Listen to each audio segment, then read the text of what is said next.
নমস্কার বন্ধুরা, সেজে গুজে উৎসাহ না করতে চলে এলো।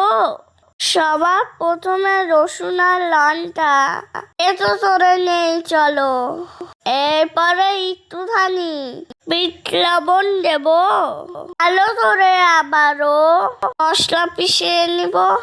এরপরে কড়াইয়ে তেল দিলাম ছড়িয়ে, ক্যাপসিকাম আর পেঁয়াজ দিয়ে নিলাম নাড়িয়ে হলুদ আস্তি বানাবো।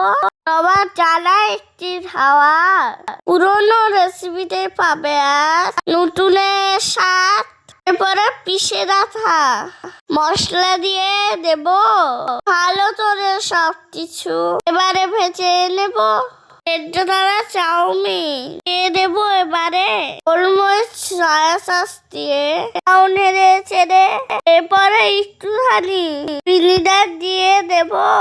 ভালো করে ভেজে চাউমিন তুলে নেব।